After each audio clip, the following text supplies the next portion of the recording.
किताब मुकद्दस में से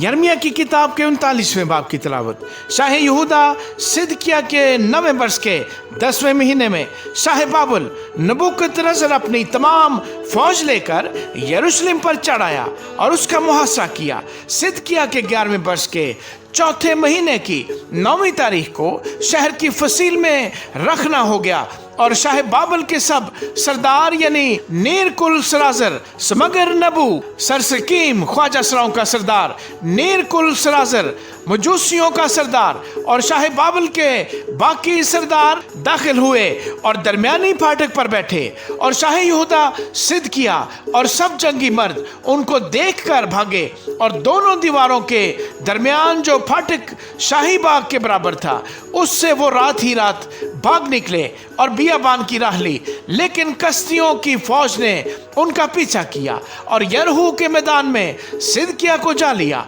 और उसको पकड़कर रिबला में शाह बाबल नबूकदनेस्सर के पास हमात के इलाके में ले गए और उसने उस पर फतवा दिया और शाह बाबल ने सिदकिय्याह के बेटों को रिबला में उसकी आंखों के सामने ज़िबा किया और यहूदा के सब शुरफा को भी कत्ल किया और उसने सिदकिय्याह की आंखें निकाल डाली और बाबल को ले जाने के लिए उसे जंजीरों से जकड़ा और कसदियों ने शाही महल को और लोगों के घरों को आग से जला दिया और यरूशलेम की फसील को गिरा दिया। इसके बाद जलोदारों का सरदार नबूजरादान बाकी लोगों को जो शहर में रह गए थे और उनको जो उसकी तरफ होकर उसके पास भाग आए थे यानी कौम के सब बाकी लोगों को असीर करके बाबल को ले गया। पर कौम के मस्किनों को जिनके पास कुछ न था जलोदारों के सरदार नबूजरादान ने यहूदा के मुल्क में रहने दिया और उसी वक्त उनको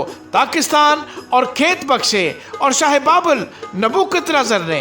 यर्मिया की बाबत जलोदारों के सरदार नबूजरादान को ताकीद करके यूं कहा कि उसे लेकर उस पर खूब निगाह रख और उससे कुछ दुख न दे, बल्कि तू उससे वही कर जो वो तुझे कहे। सो जलोदारों के सरदार नबूजरादान, नबूशज़बान ख्वाजा सराओं के सरदार, नीर कुल सराजर मजूसियों के सरदार और बाबल के सब सरदारों ने आदमी भेजकर यर्मिया को कैद खाने के सहन से निकलवा लिया और जदलिया बिन अखीकाम बिन साफन के स्पुर्द किया कि उससे घर ले जाए। सो वो लोगों के साथ रहने लगा और जब यर्मिया कैद खाने के सहन में बंद था खुदावंद का ये कलाम उस पर नाज़िल हुआ कि जा अबद मलिक कुशी से कह कि रब्बुल अफ़वाज इस्राएल का खुदा यूं फरमाता है कि देख मैं अपनी बातें इस शहर की भलाई के लिए नहीं बल्कि खराबी के लिए पूरी करूंगा और वो उस रोज़